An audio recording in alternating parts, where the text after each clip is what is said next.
Le firmament qui scintille de mille feux tout autour de nous est composé de milliards d'étoiles, toutes plus lumineuses les unes que les autres.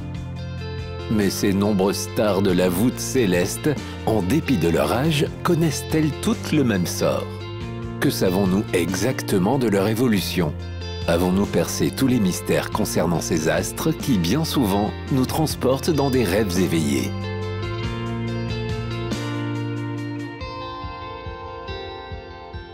Chers voyageurs, bien le bonjour.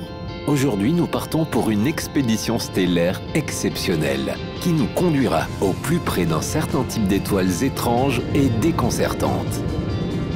Il s'agit d'étoiles au comportement extraordinaire qui sont situées dans des régions où on ne les attend pas. La curiosité insatiable de ces derniers a permis de lever une partie du voile camouflant ces étoiles invraisemblables, nommées les étoiles vampires. Au cours de notre périple, nous apprendrons peu à peu d'où vient ce sobriquet, qui se veut aussi singulier que les astres qu'il qualifie. Nous constaterons également que les astres qui peuplent notre galaxie et le cosmos tout entier ne sont pas si semblables qu'on pourrait le croire au premier coup d'œil. Mais avant de commencer cette nouvelle aventure, pense à liker la vidéo et à t'abonner à la chaîne pour ne rien manquer. Merci et bon voyage!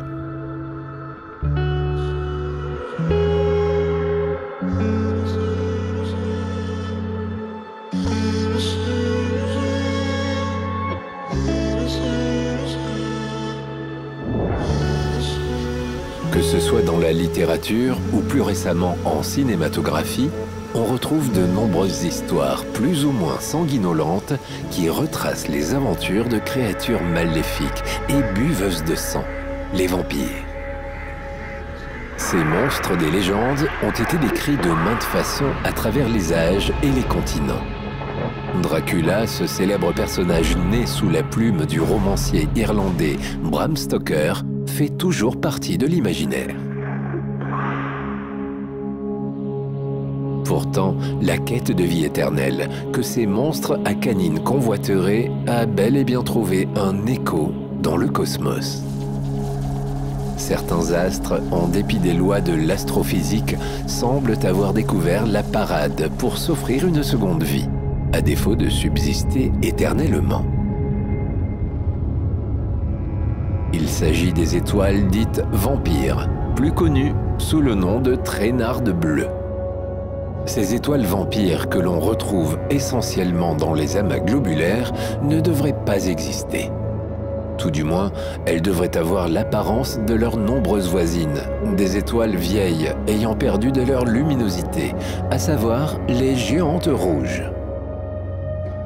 Or, il s'avère que ces traînardes bleues, contrairement aux nombreux astres environnants, sont bleues, chaudes et massives. Comment cela est-il possible?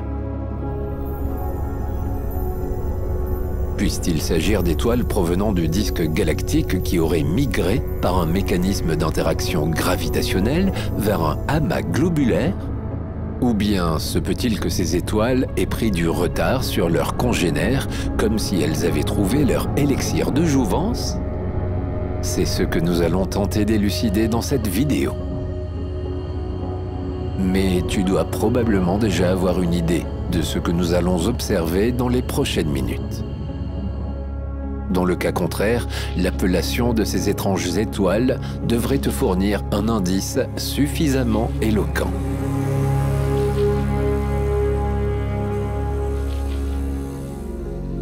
Avant de nous lancer dans des comparaisons, je te suggère que nous étudions de plus près le cycle d'une étoile, disons ordinaire. La première étape de la vie d'une étoile est sa naissance, plus exactement sa formation. Cette dernière se produit lorsqu'un nuage de gaz et de poussière, autrement dit de la matière stellaire, s'effondre sur lui-même. Bien évidemment, en fonction de la composition primaire et de la masse de ce nuage, l'évolution que connaîtra cette étoile en devenir sera de différents types. Certaines ne dépasseront pas le stade de naine brune, tandis que d'autres bénéficiant de matières premières abondantes, iront jusqu'à créer, après un très long processus et un effondrement complet, un trou noir. Au cours de la toute première phase de transition, qui peut durer quelques milliers d'années, la chute du gaz vers le centre du nuage, due à l'énergie gravitationnelle, chauffe alors l'étoile en cours de formation. La pression produite par la chaleur ralentit la contraction et l'étoile brille telle une braise ardente. En revanche, si sa masse est inférieure à 8% de la masse du Soleil, l'hydrogène de l'étoile ne peut fusionner. L'hydrogène lourd présent dans l'univers permet toutefois à cet astre devenu une naine brune de briller à minima parmi ses contemporaines.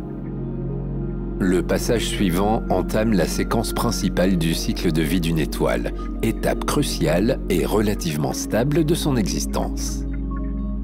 La durée de cette phase dépend grandement du type et de la taille de l'étoile concernée. La séquence principale représente la période durant laquelle l'étoile brille en convertissant l'hydrogène en hélium dans son cœur par le processus de fusion nucléaire. Ce processus dépend de la taille, de la masse et de la composition de l'étoile, mais il se produit en moyenne lorsque le cœur de l'étoile atteint une température cruciale d'environ 10 millions de degrés Celsius. À ces températures extrêmes, les réactions nucléaires deviennent assez énergiques pour fusionner les noyaux d'hydrogène, produisant de l'hélium, tout en libérant une grande quantité d'énergie. Cette énergie irradie vers l'extérieur, créant une pression qui contrebalance la force gravitationnelle, tentant de faire contracter l'étoile sur elle-même. Le temps qu'une étoile passera dans la séquence principale dépend de sa masse et de sa consommation d'hydrogène. Les étoiles massives, avec plus d'hydrogène disponible, consommeront leur carburant plus rapidement. Par exemple, notre Soleil, une étoile de type G, est dans sa séquence principale depuis environ 4,6 milliards d'années et devrait y rester pendant environ 5 milliards d'années supplémentaires. En comparaison, une étoile plus petite et moins chaude de type M pourrait rester dans la séquence principale pendant des dizaines, voire des centaines de milliards d'années. Les étoiles de type O, plus grandes et plus chaudes, brûleront à travers leur hydrogène beaucoup plus rapidement, ne restant dans la séquence principale que quelques millions d'années.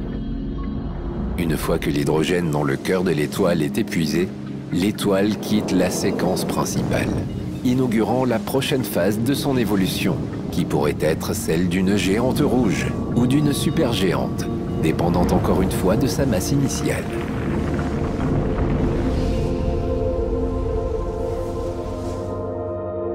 Une étoile, à travers les âges cosmiques, passe par plusieurs phases distinctes, chaque étape étant déterminée par l'équilibre délicat entre gravité et pression thermique, ainsi que par la quantité d'hydrogène disponible pour la fusion nucléaire. Dès les premiers moments de sa naissance, l'étoile débute sa vie en transformant l'hydrogène en hélium au cœur de ses entrailles ardentes. Cependant, cette réserve d'hydrogène n'est pas éternelle. À mesure que l'hydrogène s'épuise, l'étoile entame une période de transition. Durant cette phase, la gravité commence à prendre le dessus, comprimant davantage le noyau de l'étoile, ce qui, en retour, augmente sa température. Cette élévation de température déclenche la fusion de l'hélium en éléments plus lourds, comme le carbone, tout en provoquant l'expansion et le refroidissement de la surface de l'étoile. À partir de là, le futur de l'étoile se dessine différemment, selon sa masse originelle. Les naines rouges, des étoiles minuscules dont la masse est inférieure à la moitié de celle du Soleil, vivent de manière extrêmement économe. Leur température de surface reste relativement basse, environ 3300 degrés Celsius. Et leur consommation frugale d'hydrogène leur permet de briller continuellement pour des trillions d'années. À l'issue de cette période prolongée, ces étoiles modestes et persévérantes se transforment finalement en naines blanches, puis avec le temps refroidissent et se solidifient en sphères cristallines de carbone et d'oxygène. Les étoiles semblables à notre Soleil, dont la masse est comprise entre 0,5 et 8 fois la masse solaire, ont une vie plus turbulente. Après avoir épuisé leur hydrogène, leur cœur se contracte et la température augmente drastiquement, atteignant jusqu'à 100 millions de degrés Celsius. Ce réchauffement intense initie la fusion de l'hélium en carbone. Elles gonflent alors en géantes rouges, des entités colossales ayant un diamètre jusqu'à 1000 fois celui du Soleil. Après avoir éjecté leurs couches externes sous forme de nébuleuses planétaires, elles laissent derrière elles un noyau chaud qui se refroidit progressivement en naines blanches. Les étoiles un peu plus massives, entre 1,5 et 8 masses solaires, suivent des trajectoires variées, oscillant entre des cycles de contraction et d'expansion, fusionnant des éléments de plus en plus lourds dans leur noyau jusqu'à l'atteinte du fer. Ces processus thermodynamiques complexes mènent à des supernovae de type 2, d'où elles peuvent laisser derrière des étoiles à neutrons ou des trous noirs. Pour les étoiles dont la masse dépasse 10 fois celle du Soleil, leur destin est souvent celui de devenir des géantes bleues. Ces entités célestes massives se distinguent non seulement par leur taille impressionnante, mais également par leur consommation énergétique effrénée. Leur grande masse signifie qu'elles brûlent leur combustible nucléaire à un rythme frénétique, aboutissant à une existence relativement éphémère à l'échelle cosmique, durant seulement quelques millions à quelques dizaines de millions d'années.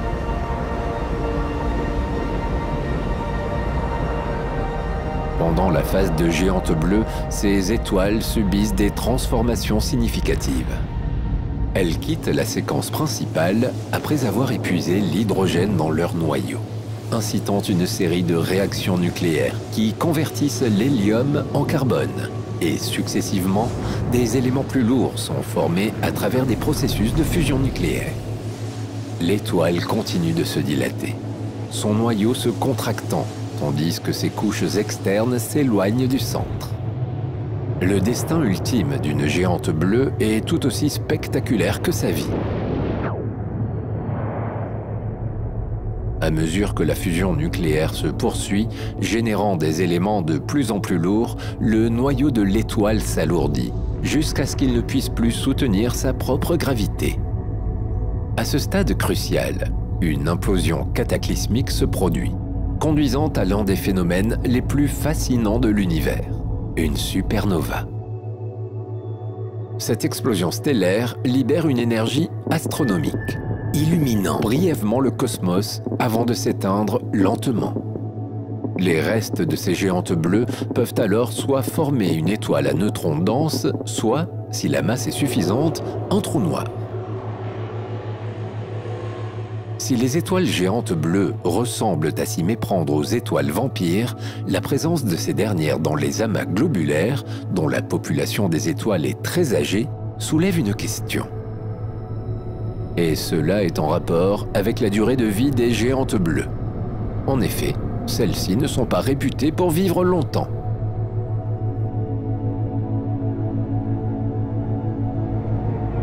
Les géantes bleues, comme leur nom l'indique, font partie des étoiles les plus grandes que l'on puisse observer. Leur couleur bleue permet également d'affirmer qu'elles sont les plus chaudes de toutes les étoiles observables, les autres renvoyant plutôt une lumière blanche, jaune ou encore rouge lorsqu'elles sont en fin de vie, comme nous venons de le voir.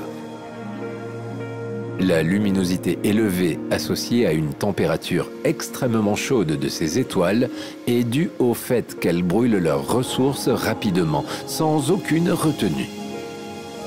Ceci implique donc que ces étoiles viennent très tôt à manquer de carburant. Pour ces raisons, les géantes bleues sont les astres qui connaissent la durée de vie la plus courte de toutes les étoiles, soit entre 10 et 100 millions d'années, ce qui les rend assez rares. Pour cette même raison, les géantes bleues résident principalement non loin des régions de formation d'étoiles où elles sont nées. Parmi les étoiles bleues les plus connues, on peut citer Régulus, l'étoile phare de la constellation du Lion, Spica,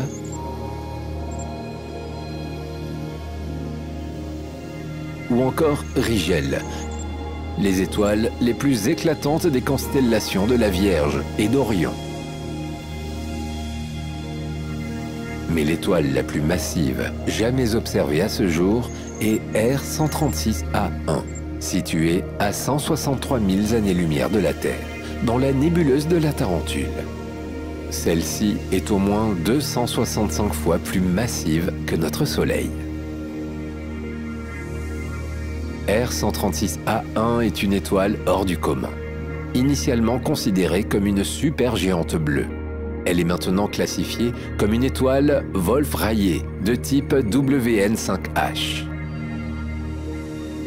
Dans les premiers stades de son existence, en tant que supergéante bleue, R136A1 était caractérisée par des températures extrêmement élevées et une luminosité intense, le tout enveloppé dans une teinte bleutée spectaculaire.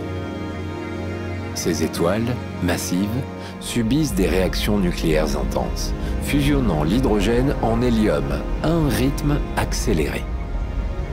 Avec le temps, la perte substantielle de masse due au vent stellaire puissant et la diminution du combustible nucléaire disponible amènent ces étoiles majestueuses à transitionner vers le stade Wolf-Rayet. Les étoiles Wolf-Rayet, comme R136A1, affichent des vents encore plus puissants et rapides, érodant leurs enveloppes externes et exposant leurs cœurs ardents et tumultueux, où des éléments plus lourds sont actuellement formés.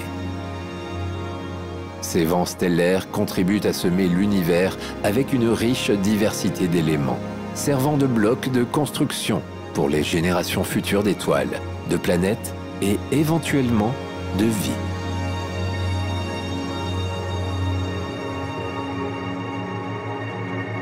Une question émerge probablement dans ton esprit. Comment peut-on constater la présence d'étoiles bleues dans des amas globulaires qui, eux, loin de pouvoir produire de jeunes étoiles, ne sont peuplés exclusivement que de vieilles étoiles rouges? Pour autant, des étoiles bleues existent bien dans ce type d'environnement où règne le calme, tout du moins en apparence. Celles-ci sont connues sous le nom de traînardes bleues ou Blue Stragglers en anglais. Ces étoiles bleues, qui ont toutes les caractéristiques des jeunes étoiles lors de leur séquence principale, évoluent néanmoins principalement dans les amas globulaires, qui, eux, sont des conglomérats d'étoiles très anciens.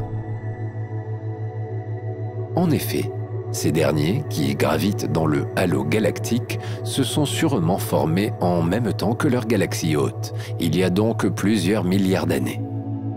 Comment peuvent-ils alors abriter des étoiles bleues, dont les plus âgées atteignent seulement les 100 millions d'années? Ces étoiles aux allures juvéniles, situées principalement dans le centre de ces amas, qui comptent parfois des centaines de milliers, voire des millions d'étoiles, sont-elles si jeunes qu'elles en ont l'air? Ou bien ont-elles trouvé un subterfuge pour prolonger leur durée de vie? Et si oui, au détriment de quoi? C'est ce que nous allons tenter d'élucider à travers les différentes découvertes les concernant.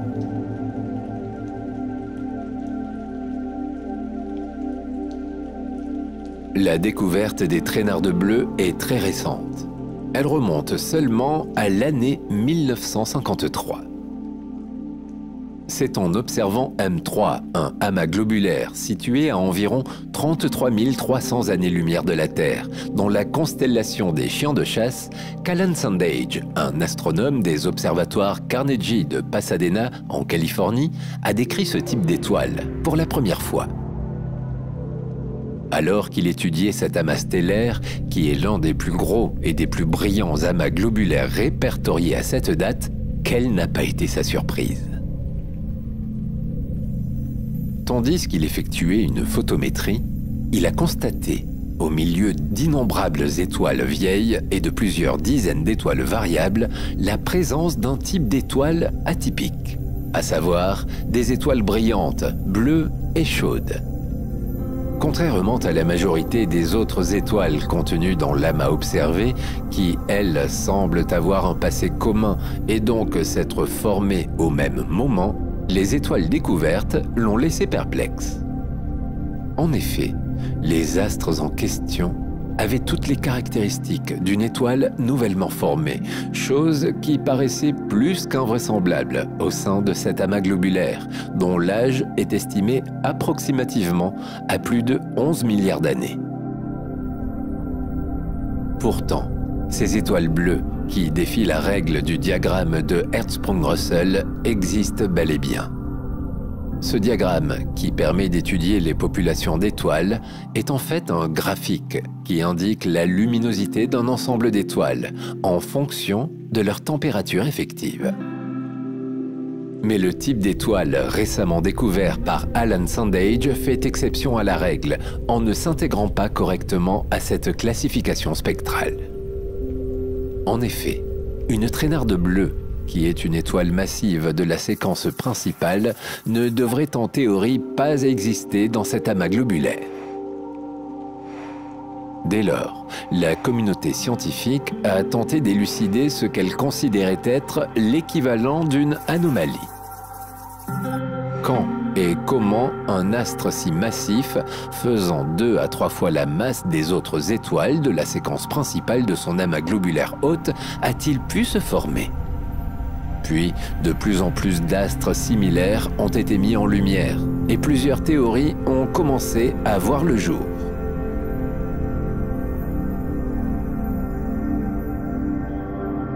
La plus évidente d'entre elles expliquait que l'existence d'un tel astre était potentiellement en lien avec sa période de formation. Cette dernière devrait être beaucoup plus récente que la formation de l'ensemble de la population de l'amas observé. Cependant, cette explication n'a pas convaincu la majorité des astronomes. En effet, ces étoiles retardataires, pour se former, avaient besoin d'importantes quantités de poussière et de gaz. Or, l'amas s'est débarrassé de ces éléments résiduels il y a fort longtemps, lors de la formation même du cluster. La seconde hypothèse reposait sur le fait que cette étoile devait être étrangère à l'amas dans lequel elle était détectée. Bien que repérée dans le champ d'observation de l'amas étudié, elle serait possiblement non liée physiquement à ce dernier et se situerait sur un plan différent. Dans le même registre, une autre idée a également été émise. L'étoile aurait été arrachée du disque de la galaxie et capturée par l'amas stellaire, alors qu'elle se trouvait un peu trop proche. Ces deux dernières théories n'ont pas été retenues très longtemps, notamment en raison de l'emplacement de ces astres atypiques dans leur amas globulaire hôte. En effet, les traînardes bleues sont essentiellement localisées dans les régions les plus centrales de l'amas stellaire qui les abritent, ce qui sous-entend que leur intégration physique dans la structure ne s'est pas produite depuis peu. Cette éventualité n'est donc pas cohérente du fait de leur potentielle formation récente. Enfin, une dernière théorie datant de 1964 s'appuyait sur de possibles interactions qui se seraient déroulées au sein même du groupe d'étoiles existant. Fred Hoyle et W.H. McCree, deux astronomes, ont émis une hypothèse identique, à savoir que deux astres de masse stellaire voisins, formant un système binaire serré, lors de collisions ou de transferts de matière, auraient fini par fusionner, donnant ainsi naissance à ce colosse massif et lumineux. Durant quelques décennies, le mystère reste entier.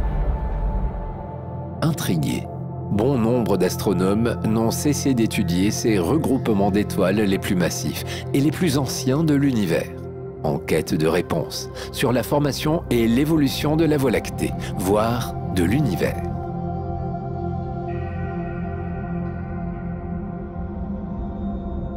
Lama 47 Tucanae, l'un des plus gros appartenant à notre galaxie, fait partie des amas stellaires les plus observés. Situé dans la constellation du Toucan, à environ 15 000 années-lumière de la Terre, il s'agit d'un amas globulaire relativement compact dont le diamètre est estimé à 140 années-lumière. En 1991, aidé du télescope spatial Hubble, lui-même équipé d'une caméra utilisant la haute résolution spatiale et la sensibilité aux ultraviolets, une équipe d'astronomes a découvert, au cœur de cet amas, la présence de plusieurs étoiles traînardes bleues. Dans leur déclaration, les scientifiques ont révélé en avoir résolu 21, selon eux, extraordinairement concentrées au centre. Leur localisation semble conforter l'hypothèse d'après laquelle ces astres se créent lors de collisions, de fusions ou de rencontres rapprochées entre étoiles. Le fait qu'elles soient au sein même de l'amas dans sa partie la plus dense et la plus lumineuse explique par ailleurs pourquoi ces étoiles massives sont restées invisibles si longtemps. En effet, seuls des instruments employant la haute résolution spatiale, couplés à la sensibilité aux ultraviolets, sont à même d'étudier plus en détail le noyau compact de 47 Tucanae et de nombreux autres groupements d'étoiles. L'utilisation de cette nouvelle technologie a donc ouvert la porte à d'abondantes découvertes. Tandis que les images au sol ne donnaient que quelques dizaines d'étoiles dans une zone précise de l'amas étudié, cette caméra embarquée, elle, aura permis la résolution d'environ 600 astres. La comparaison des clichés obtenus par ces deux techniques a ainsi offert l'opportunité aux astronomes de découvrir 21 étoiles extraordinairement brillantes dans la lumière ultraviolette.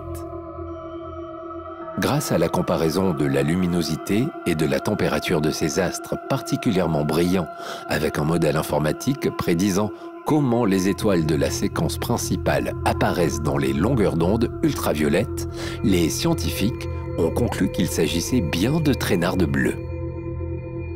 De plus, la forte concentration de ces étoiles spécifiques vers le noyau de l'amas permet d'affirmer qu'elles sont relativement bien plus massives que la grande majorité des astres le composant.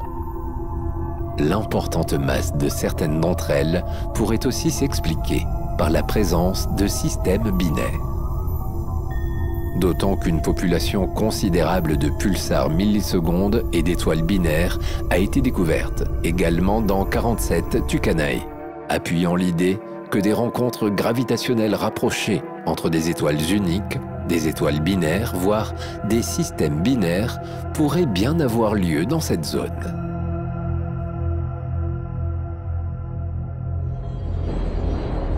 Quelques années plus tard, en 1995, un autre groupe d'astronomes s'est focalisé sur l'une de ces traînardes bleues.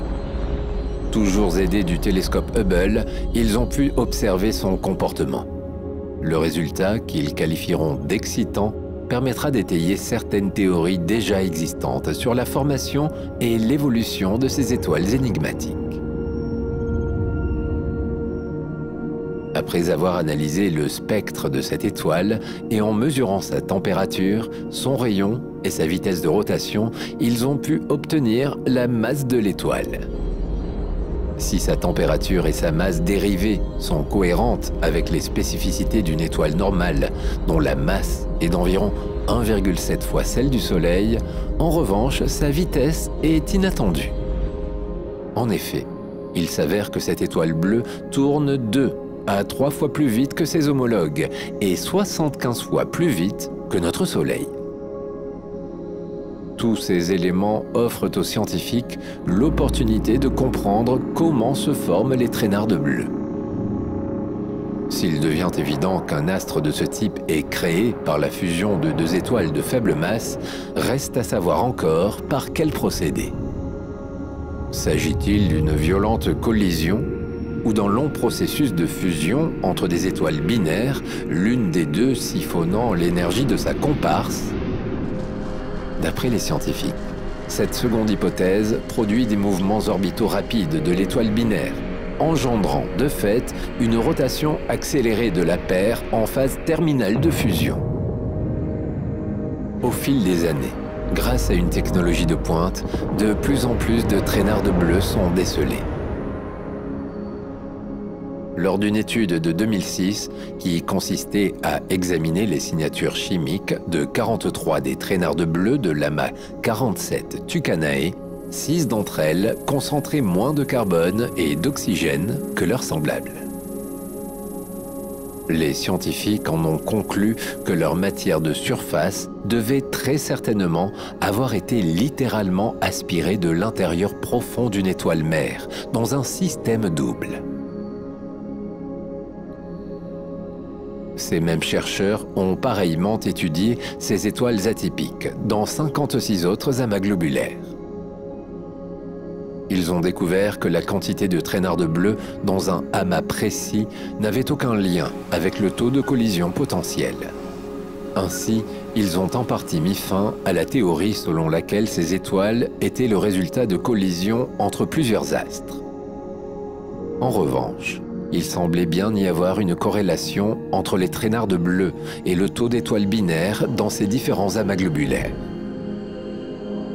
Cette constatation leur a alors permis d'apporter la preuve que la majorité des étoiles traînards bleus, y compris celles qui sont situées au plus près du noyau de ces amas, sont bien les descendantes de 2 étoiles binaires. Il aura donc fallu plus de 50 ans pour que les astronomes commencent à percer le mystère de ces étoiles d'allure immature, et pourtant si anciennes.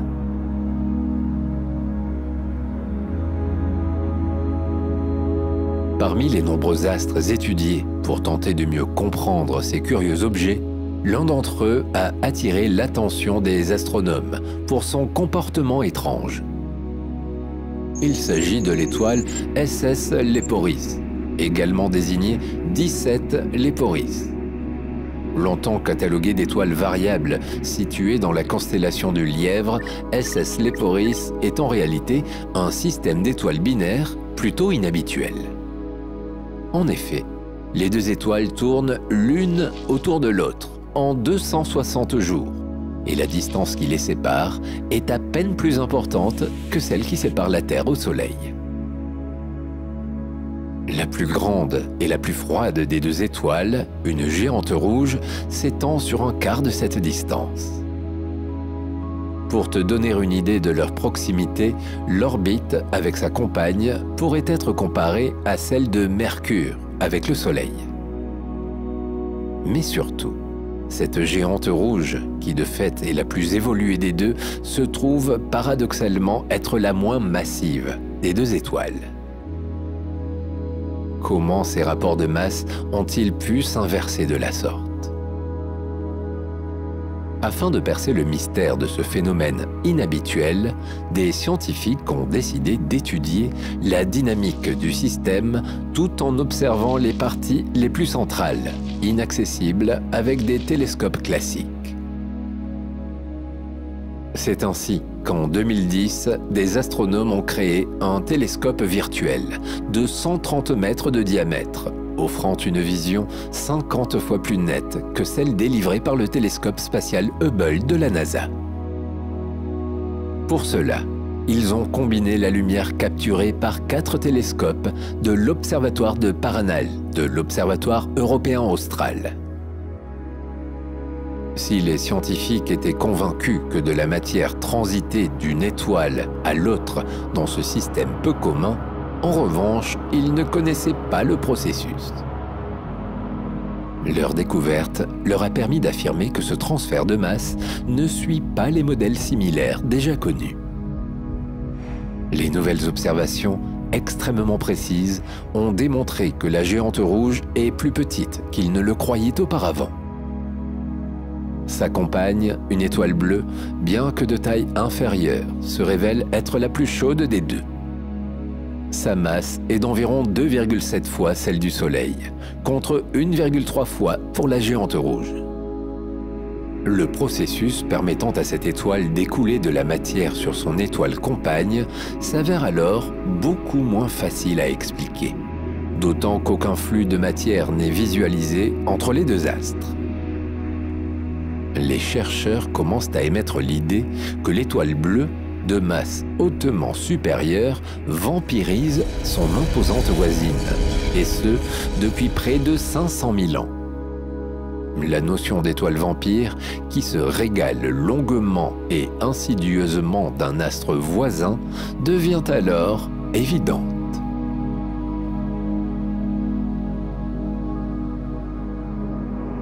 L'étoile vampire semble aspirer non pas le sang, mais l'hydrogène et le plasma de sa voisine, qui devient de ce fait une victime, dont la durée de vie se voit raccourcie.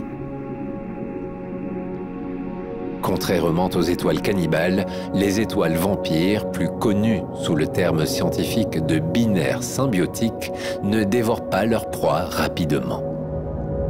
La première étoile cannibale a été étudiée par l'Agence spatiale européenne en 2004. Les chercheurs ont eu l'occasion d'observer une étoile à rotation rapide. Il s'agit d'une étoile à neutrons super dense, de seulement 20 km de diamètre, initialement 8 fois plus massive que notre Soleil. Bien que sa masse soit astronomique, la valeur d'un dé à coudre de sa matière pesant près d'1 milliard de tonnes, sa petite taille lui a valu d'être quasiment invisible des instruments d'observation.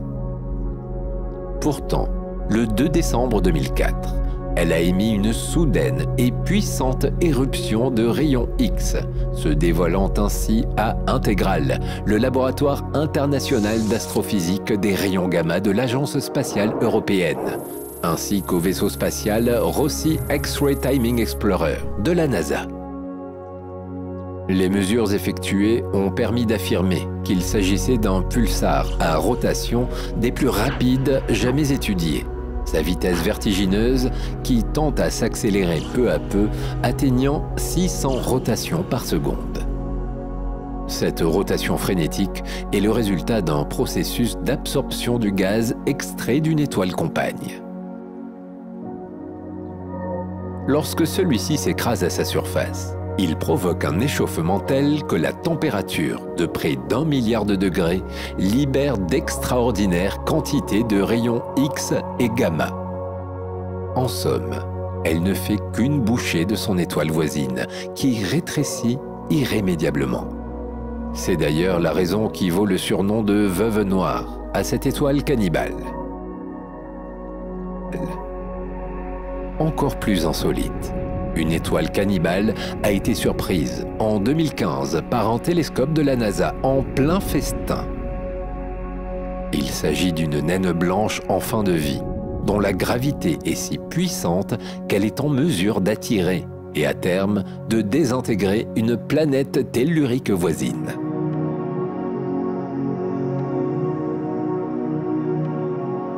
En 2011, toujours intrigués par ce phénomène encore inexpliqué, des scientifiques se sont également fortement intéressés à l'amas ouvert NGC 188.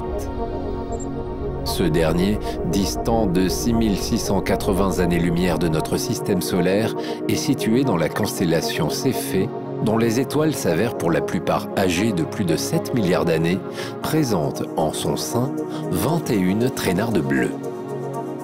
Des données d'observation détaillées du télescope WIYN de l'observatoire de Kitt Peak de la ville de Tucson en Arizona ont été utilisées pour analyser et comparer les 3 principales théories concernant la formation des Blue Stragglers, à savoir les collisions entre étoiles, les fusions d'étoiles ou le transfert de masse d'une étoile à une autre.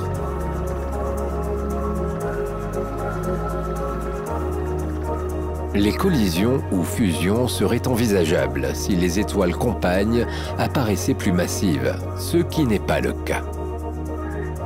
La masse de ces compagnons, dont la luminosité reste faible, ne peut être déterminée qu'en observant les traînardes bleues. Celles-ci sont soumises à une force gravitationnelle de la part des géantes rouges, ce qui crée une oscillation pendant leur orbite.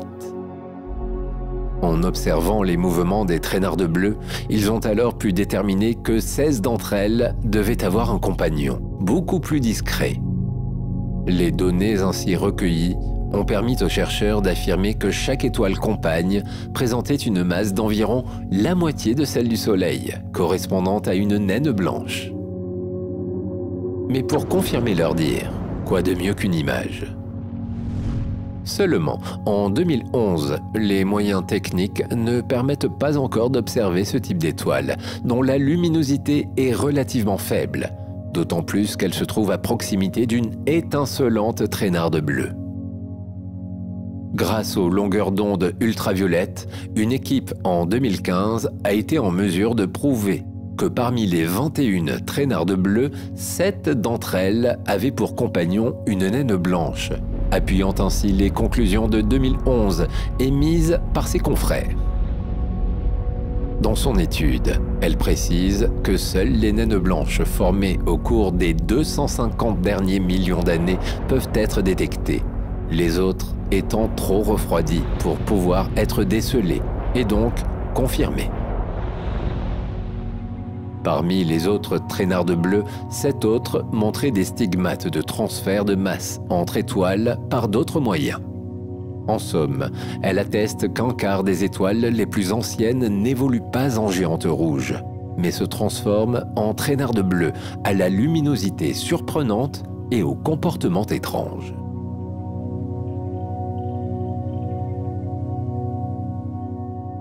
On sait aujourd'hui comment se forment les traînardes bleues, ces étoiles qui affichent une fraîcheur éclatante aux côtés de nombreux astres fanés peuplant des amas anciens.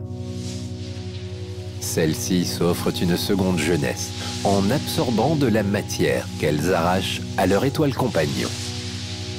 Il ne s'agit donc nullement d'étoiles qui auraient migré, ni d'étoiles qui seraient entrées en collision, donnant ainsi naissance à une nouvelle étoile massive et brillante. Il s'agit bel et bien d'un astre qui en vampirise un autre, s'octroyant ainsi une seconde vie. Ces étoiles vampires sont essentiellement observées dans les amas stellaires. Ces groupements d'étoiles, qui se sont formés plus ou moins en même temps que leur galaxie hôte, abritent donc les étoiles les plus anciennes. Pratiquement exclusivement peuplés de géantes rouges, ils brillent pourtant dans notre ciel étoilé du fait de leur forte concentration. En effet, des millions d'étoiles s'entassent dans une zone qui pourrait, dans d'autres localités de la galaxie, n'en contenir qu'une seule, voire aucune.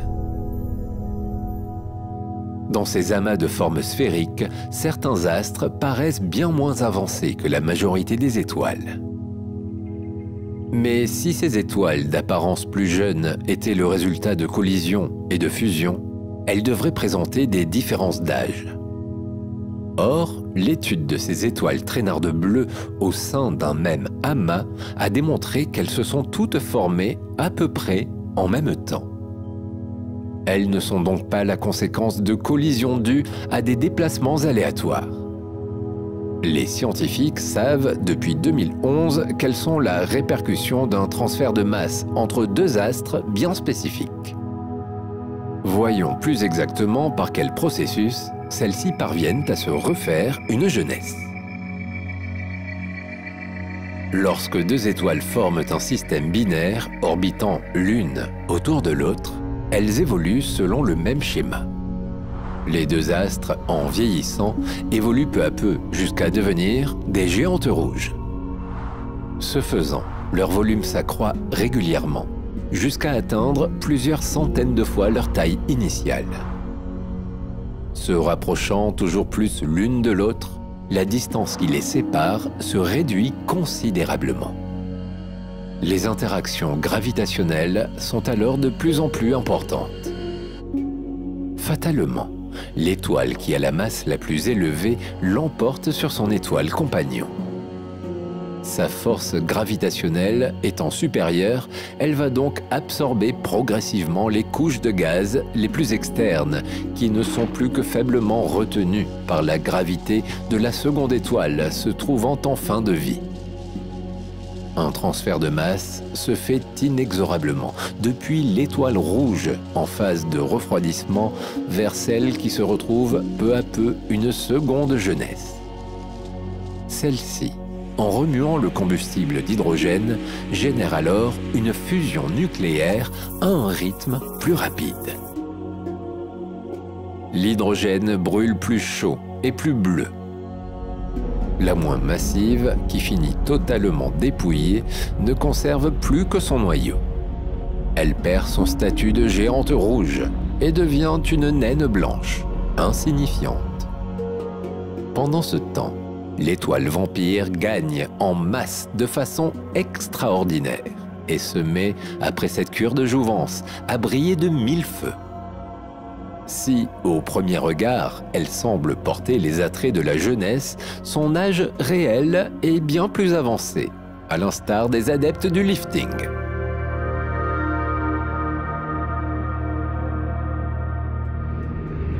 Si le mystère concernant la formation des étoiles vampires paraît résolu, les études les concernant vont toujours bon train.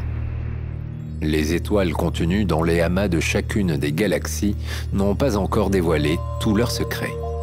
D'autant que celles-ci sont les anciens témoins de bon nombre de formations cosmiques. Mais faut-il encore arriver à les faire parler? Avides d'en apprendre plus sur leur passé, des étudiants canadiens du département de physique et d'astronomie de l'Université de la Colombie-Britannique ont publié une étude réalisée en 2016. Celle-ci portait sur la formation et l'évolution des traînards bleus dans l'amas 47 Tucanae. Sachant que toutes les étoiles d'un même amas se trouvent à la même distance du site d'observation, à savoir la Terre, il devient plus aisé d'en comparer la magnitude apparente. Les étudiants ont élaboré un diagramme couleur-magnitude qui n'est autre que la version observationnelle du diagramme de Hertzsprung-Russell. Ils ont ainsi pu observer la population des traînards bleus contenus dans cet amas. Et leurs conclusions permettent d'envisager que l'existence de ces étoiles trop bleues dans cet environnement âgé est d'une part le fruit de plusieurs mécanismes, d'autre part dépendante du milieu où elles évoluent. Ils ont commencé par séparer les étoiles en différentes populations, à savoir en quantité égale les traînardes bleues brillantes et les traînardes bleues de faible luminosité, les étoiles de la séquence principale, les étoiles de la séquence principale binaire et les géantes rouges. Dans un second temps, les chercheurs ont estimé la distribution cumulée de chacune de ces catégories le long du rayon du cluster de leur diagramme. Ils ont alors constaté que les traînardes bleues brillantes sont plutôt concentrées dans les régions internes, tandis que les traînardes bleues de plus faible luminosité évoluent nettement plus dans la zone périphérique. De plus, la répartition radiale cumulative des traînardes bleues brillantes ne trouve aucun écho auprès des autres populations, permettant difficilement de relier leur formation à un groupe spécifique d'étoiles. En revanche, les traînardes bleues de faible densité et les étoiles de la séquence principale présentent une distribution très similaire, laissant à penser qu'un système binaire peut effectivement être à l'origine de ces étoiles atypiques. En somme, lors de cette étude, les scientifiques ont démontré que différents mécanismes pouvaient conduire à la formation des traînardes bleus. Les interactions entre plusieurs systèmes semblent dominer dans les régions centrales, donnant des objets plus massifs et plus lumineux, tandis que des évolutions binaires paraissent être le scénario le plus courant dans la périphérie de ces clusters, engendrant des traînardes bleus plus pâles. Ils ont également été en mesure de conclure que l'évolution des traînardes bleus à masse égale et semblable à celle des étoiles de la séquence principale. Si ces conclusions demandent encore à être confirmées par de futures observations, elles permettent néanmoins d'en apprendre toujours plus sur ces étranges et surprenantes retardataires bleus.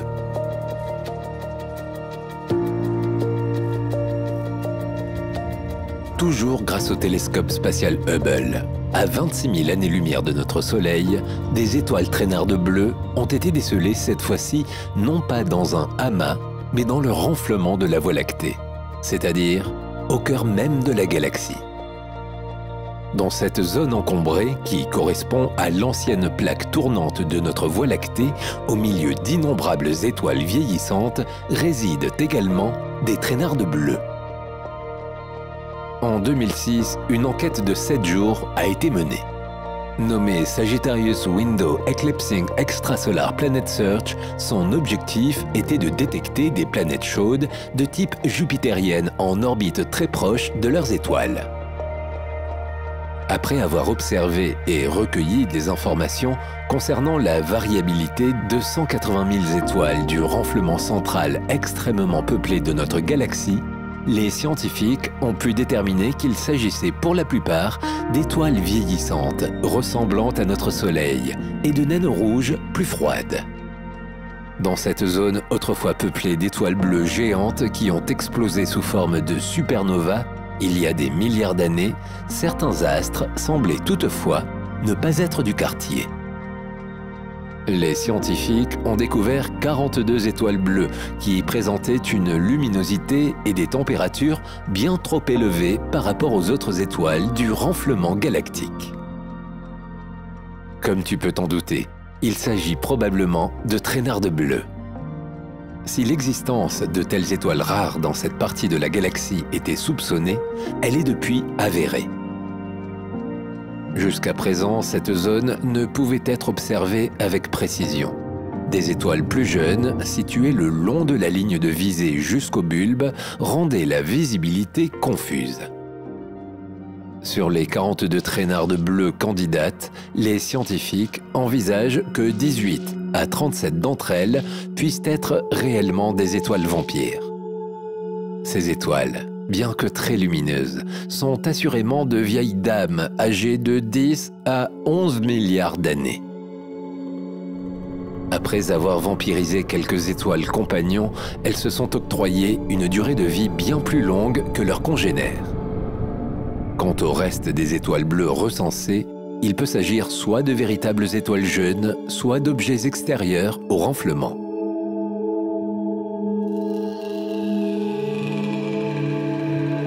Bien que les scientifiques pensent avoir compris le mode d'évolution des traînardes bleues dans les amas globulaires, leurs observations n'en sont pour autant pas réduites.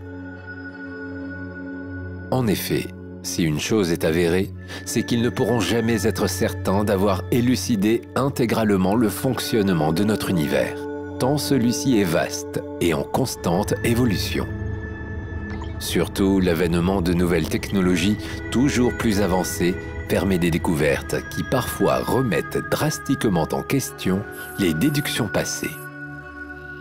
C'est pourquoi de multiples amas d'étoiles sont sans cesse dans le viseur de nombreux télescopes. C'est notamment le cas de l'amas Messier 30, situé dans la constellation du Capricorne, à environ 28 000 années-lumière de notre système solaire. Découvert en 1764 par l'astronome français Charles Messier, il a été considéré initialement comme une nébuleuse ronde ne contenant aucune étoile. Mais 20 ans plus tard, cette formation, dont le diamètre est d'environ 90 années-lumière, a pris le statut d'amas au noyau indéfinissable, du fait d'une très importante concentration et densité d'étoiles. Son étude spectrale, qui le classe F3, indique qu'il est extrêmement pauvre en éléments lourds. Il s'agit donc d'un amas globulaire très ancien de notre galaxie, ayant probablement 13 milliards d'années. Pour les astrophysiciens, cet essaim de plusieurs centaines de milliers d'étoiles représente un cas d'étude qui leur permettra certainement d'en apprendre encore plus sur l'évolution des astres. Aidés du télescope spatial Hubble, les astronomes y ont identifié 2 types distincts d'étoiles retardataires, tout comme l'avaient fait préalablement leurs confrères en étudiant l'amas 47 Tucanae. Dans une étude publiée en 2009 par Francesco Ferraro, astronome de l'Université de Bologne en Italie, l'hypothèse que les traînardes bleues puissent évoluer de la sorte à l'issue de différents procédés semble se confirmer. Ces étoiles, qui ne sont pas aussi jeunes qu'elles le laissent à penser au premier abord, sont bel et bien le résultat de rencontres stellaires. Si leur masse est supérieure à celle de la masse typique des étoiles individuelles de Messier 30, toutes ne comportent pas les mêmes propriétés, permettant d'affirmer, d'une part, que les 2 scénarios de formation déjà présentés sont autant valables l'un que l'autre, mais également qu'ils peuvent se produire simultanément dans le même cluster. De potentielles collisions mènent donc à la fusion de plusieurs astres qui, forcés de mélanger leur combustible, attisent de ce fait le feu ardent de la fusion nucléaire. Et, comme nous l'avons observé plus tôt, l'évolution des systèmes binaires peut tout autant engendrer une traînarde bleue aux côtés d'un compagnon de longue date, alors dévoré en surface. De plus, en compilant les données recueillies par la caméra planétaire à grand champ installée à bord du télescope spatial Hubble, les astronomes ont constaté que les étoiles traînardes bleues, bien que très dispersées au sein de l'amas étudié, sont particulièrement plus concentrées auprès du centre de celui-ci que les étoiles dites moyennes, qui le peuplent majoritairement. Ils en ont déduit que ces étoiles traînardes bleues sont plus massives que la plupart des étoiles de cette structure. En effet, comme l'explique Francesco Ferraro, les étoiles plus massives ont tendance à sombrer profondément dans l'amas telle une boule de billard qui s'enfoncerait dans un pot de miel. Quel que soit le procédé qui redonne la jeunesse à ces étoiles, ces dernières ont toute une particularité commune. Leur masse est d'environ 2 fois celle de la masse typique des étoiles individuelles peuplant cet amas. Pour expliquer cette concentration incontestable dans la région centrale de Messier 30, où les interactions entre les astres sont quasi inéluctables, les astrophysiciens ont développé une hypothèse. Ils présument que l'amas Messier 30 aurait vécu un effondrement considérable de son noyau, il y a de ça 1 ou 2 milliards d'années. Lors de cet événement cataclysmique, bon nombre d'étoiles auraient été projetées vers le centre de la structure, engendrant inévitablement une augmentation rapide de leur densité, provoquant un nombre important de collisions entre les astres.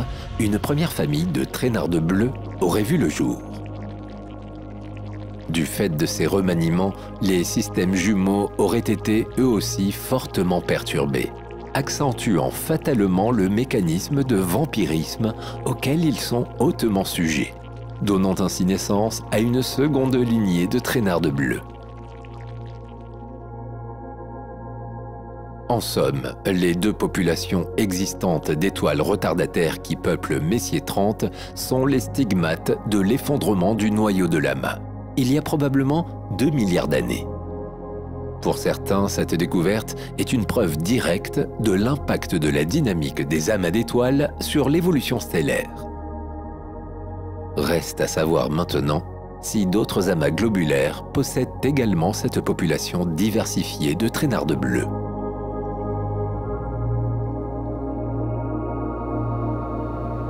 La chasse aux traînardes bleues et par conséquent aux étoiles vampires est alors lancée. Durant les années suivantes, bon nombre de chercheurs vont s'atteler à la tâche afin de déceler un maximum de ces étoiles, également connues sous le nom de variables cataclysmiques. Dans une publication datant de 2021, Vikran Yadav et Annapurni Subramaniam ont fait part de leur minutieux recensement effectué grâce au télescope Gaïa.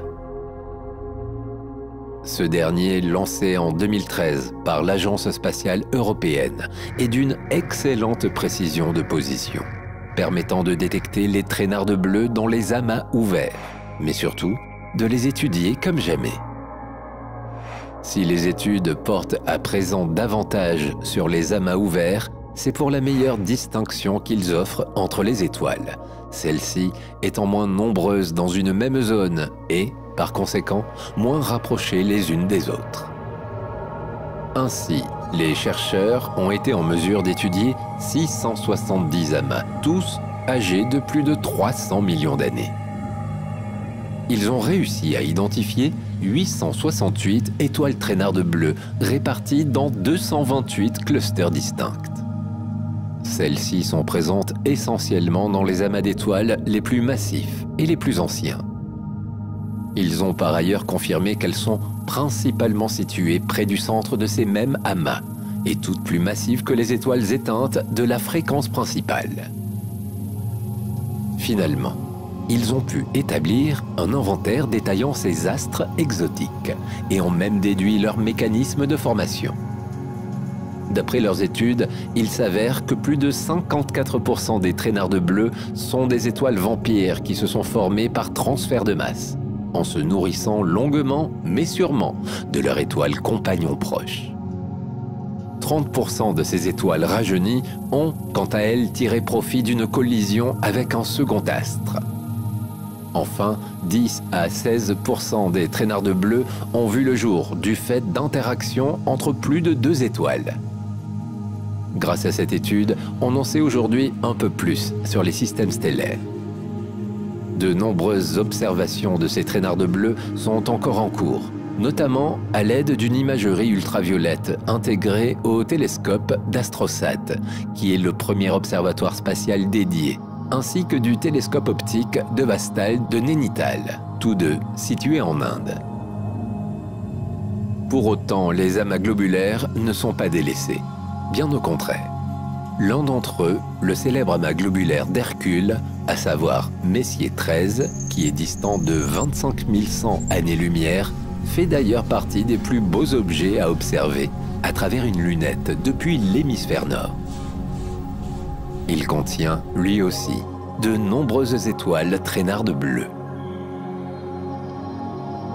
L'amas globulaire galactique NGC 6256, qui lui est situé dans la constellation du Scorpion, à environ 27 400 années-lumière de notre système solaire, a également bénéficié d'observations attentives.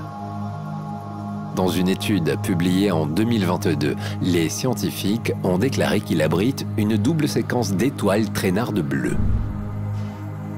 Tout comme l'amas Messier 30, l'étude photométrique détaillée de son renflement a permis de conclure qu'il est à un stade très avancé d'évolution dynamique, comme en témoigne son niveau de ségrégation centrale en étoiles traînardes bleues par rapport aux étoiles plus légères.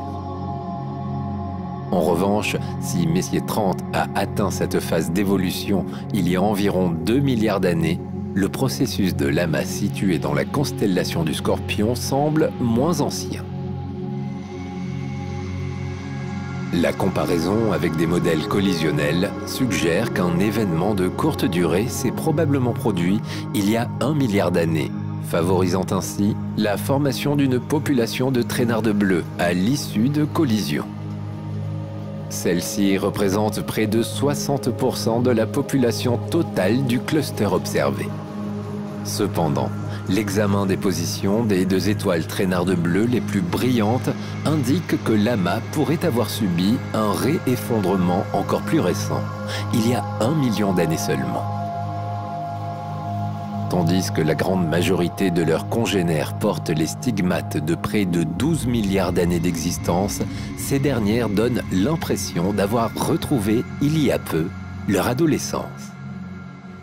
Mais cette hypothèse devra faire l'objet d'études plus poussées avant de s'avérer exacte. Ces étoiles qui font preuve d'une jeunesse extrême ne sont peut-être, après tout, que le résultat de collisions engendrées par des étoiles rouges en pleine évolution. Toutefois, cette explication, bien que possible, reste faible aux yeux des spécialistes.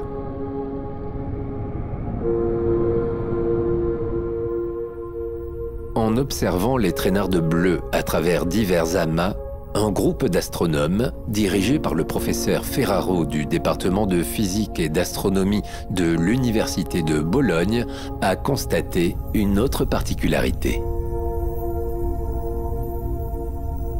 Ils se sont aperçus que certains de ces objets déroutants, qui se sont formés par transfert de masse dans des systèmes binaires, triples et parfois par des collisions stellaires, ayant par voie de fait des caractéristiques structurelles différentes, préféraient certains milieux à d'autres.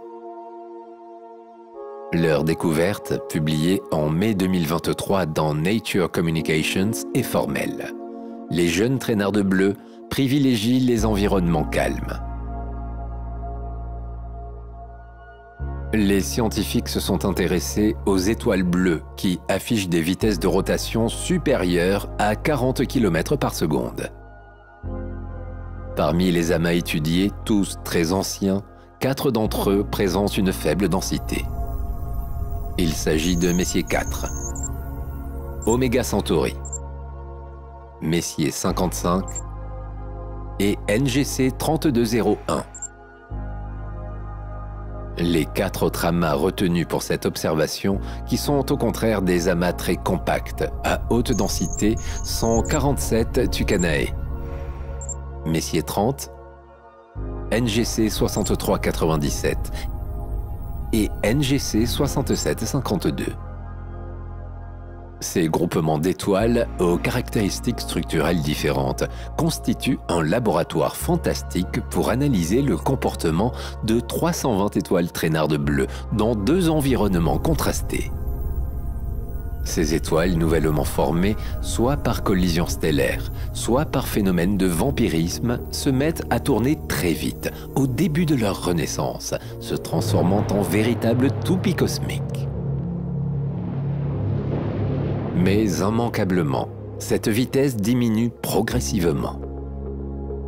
C'est pourquoi la vitesse de rotation représente un outil de diagnostic essentiel pour distinguer les traînardes bleues récemment créées des plus anciennes qui exposent obligatoirement une rotation plus lente. À l'issue de leurs observations et après avoir recensé les étoiles vampires les plus rapides, les scientifiques en ont conclu que les traînardes bleues à rotation rapide se situent préférentiellement dans les clusters montrant une faible densité. En effet, 40% des traînardes bleues observées dans les amas à faible densité tournent à de grandes vitesses, contre seulement 3 à 4% dans les amas affichant une haute densité.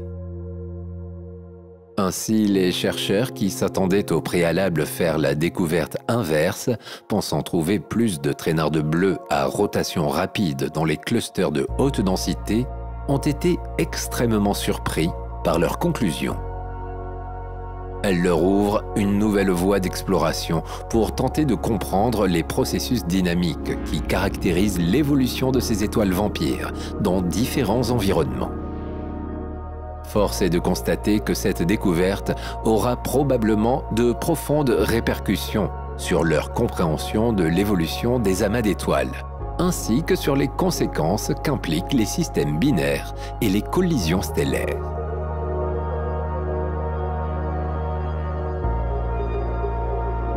Lors de leurs observations, les scientifiques ont parfois la surprise de découvrir des phénomènes rares dont ils soupçonnaient l'existence, mais qu'ils n'avaient encore jamais eu l'opportunité de voir de leurs propres yeux. C'est ainsi qu'ils ont été les témoins d'une super explosion ayant eu lieu au cœur d'un système d'étoiles vampires. Celle-ci a été décelée en 2019, alors qu'ils effectuaient une énième recherche dans les innombrables archives du vaisseau spatial Kepler de la NASA. Ce dernier a été conçu pour repérer des exoplanètes en recherchant des étoiles qui s'assombrissent progressivement lorsqu'une planète traverse leur firmament lumineux. Cette technique est donc idéale pour détecter d'autres phénomènes astronomiques transitoires. Autrement dit, des objets qui connaissent des fluctuations de leur luminosité. C'est ainsi qu'ils se sont aperçus que les archives de Kepler contenaient des données assez singulières, faisant état d'une super explosion au sein d'un système binaire peu courant. Ce système est composé d'une étoile naine blanche et d'une naine brune qui orbite autour de son étoile compagne toutes les 83 minutes, distante de seulement 400 000 km, ce qui représente, à peu de choses près, la distance entre la Terre et la Lune. Du fait de cette forte proximité, l'intense gravité de la naine blanche vampirise la matière de la naine brune. Cette matière arrachée nourrit graduellement le disque d'accrétion qui prend une forme de spirale, se dirigeant vers le cœur de la naine blanche. Or, par un heureux hasard, Kepler observait en direction de ce système lorsqu'un phénomène d'une forte intensité s'est produit. En effet, il a pu enregistrer un super éclat provenant de ce système binaire. Celui-ci s'est éclairci d'un facteur de 1600 fois en moins d'une journée, avant de disparaître lentement, puis de s'éteindre définitivement. Mais ce n'est pas tout. Kepler, recueillant des données toutes les 30 minutes, chaque détail de cette explosion massive a pu être étudié. Si les théories suggèrent qu'une telle augmentation de luminosité est soudaine, le phénomène en question a démontré le contraire. En effet, il a été observé un lent accroissement de la luminosité avant que celle-ci ne connaisse une véritable explosion. Pourquoi ce lent démarrage? Cela reste encore un mystère à ce jour. Selon les théories actuelles, cette super explosion pourrait avoir lieu lorsque le disque d'accrétion atteint un point de basculement. En accumulant de la matière, il augmente également progressivement de taille. Lorsque son contour extérieur entre en résonance gravitationnelle avec la naine brune, cela entraînerait une instabilité thermique. Le disque subirait alors une surchauffe, provoquant la super-explosion. Cette théorie prend tout son sens quand on compare la température du disque d'accrétion aux différents stades immortalisés par Kepler. Celui-ci, dont la température habituelle est d'à peine 5000 degrés Celsius, aurait atteint entre 9700 et 11700 degrés Celsius au plus fort de la super-explosion. Reste à savoir si les archives de Kepler contiennent d'autres événements de ce type, aussi rares soient-ils, qui pourraient permettre d'affirmer cette hypothèse. Comme tu peux le voir, la nature n'a de cesse de nous surprendre, ne nous révélant à chaque fois qu'une infime partie de ses mystères.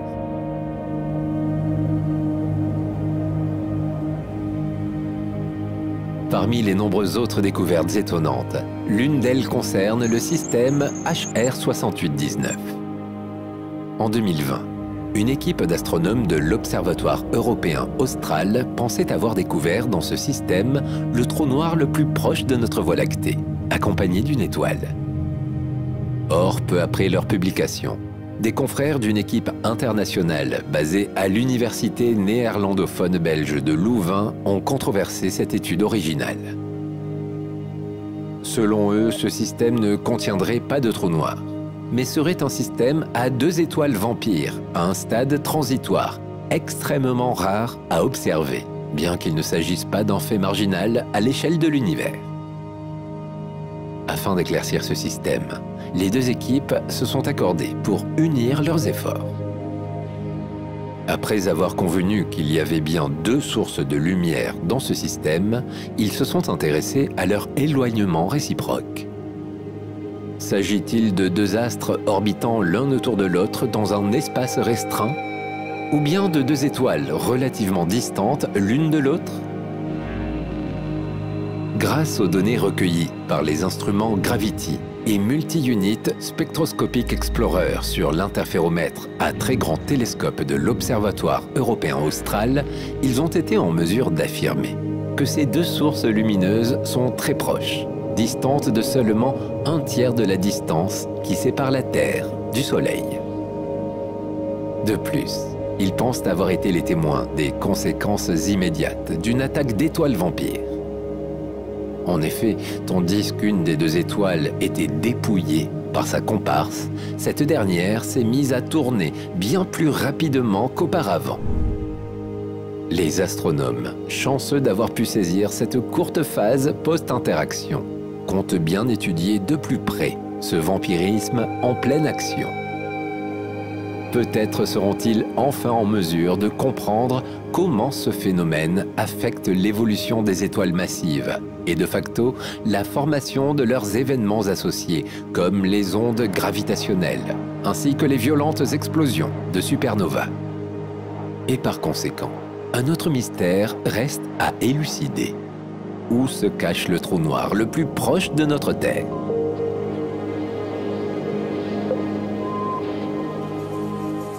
Les astronomes ont à ce jour recensé plus de 1000 variables cataclysmiques. Les deux étoiles de ce type de système sont fatalement proches l'une de l'autre, afin que la naine blanche soit en mesure de vampiriser la matière de son étoile donneuse. Mais exclusivement une douzaine de ces duos ont des périodes orbitales inférieures à 75 minutes. En 2022, Kevin Burge, du département de physique du MIT, a publié dans la revue Nature avoir repéré l'une de ces variables cataclysmiques à 3000 années-lumière en direction de la constellation d'Hercule. Les deux astres en question sont si proches l'un de l'autre que l'orbite, qui est parcourue en seulement 51 minutes, est la plus courte jamais observée chez les variables cataclysmiques. Ce duo, nommé ZTFJ 1813 plus 4251, est donc, après un très long vécu de près de 8 milliards d'années, en pleine transition. La naine blanche, dont le diamètre est environ 1,5 fois celui de la Terre, avec une masse approximativement 56% plus massive que le Soleil, est assez étrange comparée à sa compagne, qui est une étoile semblable à notre Soleil, sur le point de devenir une géante rouge. Surtout, les scientifiques ont découvert que l'étoile vampire a fini d'absorber l'hydrogène de sa voisine, et qu'elle commence à la dépouiller de son hélium. Ce duo infernal est donc en train de passer de l'accrétion d'hydrogène à l'accrétion d'hélium. S'ils connaissaient l'existence des populations de variables cataclysmiques d'hydrogène et des populations de variables cataclysmiques d'hélium, le procédé par lequel ces étoiles passaient de l'une à l'autre catégorie n'était pas encore connu. Leurs simulations prédisent que d'ici approximativement 70 millions d'années, les deux étoiles seront si proches que leur période orbitale sera réduite à 18 minutes. Le duo deviendra alors une variable cataclysmique à l'hélium. Ainsi, ils ont clairement identifié le chaînon manquant en astrophysique pouvant expliquer cette transition. Lorsque les deux astres seront proches l'un de l'autre, l'inévitable se produira. Ils fusionneront et exploseront, mettant un terme aux émissions d'ondes gravitationnelles.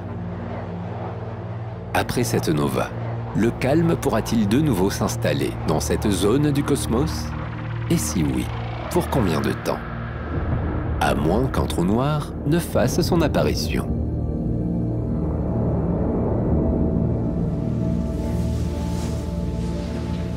Lors de cet événement soudain, durant lequel les deux étoiles sont soumises à des convulsions incroyables, les parties externes de la couche d'hydrogène, ainsi que de nombreux fragments des produits en fusion, sont littéralement éjectés dans l'espace interstellaire.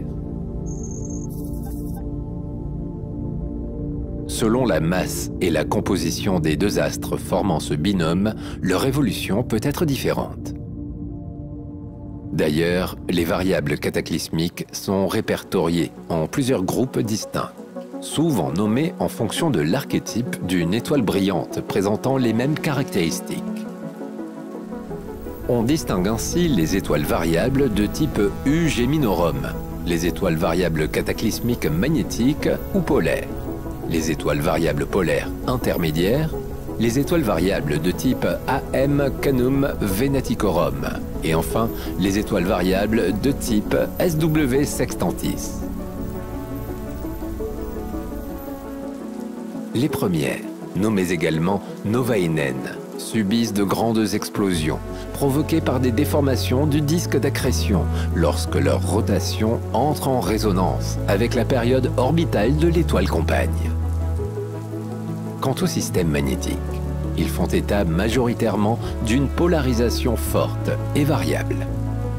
Les polaires intermédiaires présentent un disque d'accrétion détruit en partie, tandis que les polaires empêchent la formation de celui-ci. Mais pour l'heure, le phénomène le plus spectaculaire jamais étudié est celui qui entraîne l'étoile vampire à son autodestruction lors d'une supernova. Lorsque le processus d'accrétion dure suffisamment longtemps, il conduit la naine blanche, l'étoile vampire, à atteindre la limite de Chandrasekhar. La masse de Chandrasekhar correspond à la masse maximale de la pression de dégénérescence électronique qu'un objet est en capacité de supporter sans qu'il subisse un effondrement gravitationnel. Dans la mesure où la naine blanche parvient à dépasser cette limite, la densité interne croissante provoque une fusion brutale du carbone. Cela engendre une explosion en supernova de type 1A, ou supernova thermonucléaire, qui lui est fatale. L'étoile vampire, après avoir été trop gourmande, subit une explosion cataclysmique conduisant à sa désintégration. Celle-ci, après avoir brillé comme aucune autre de ses nombreuses voisines, disparaît à jamais du cosmos, ne laissant pour unique trace de son passage que le rémanent de sa fin de vie, pour le moins explosive.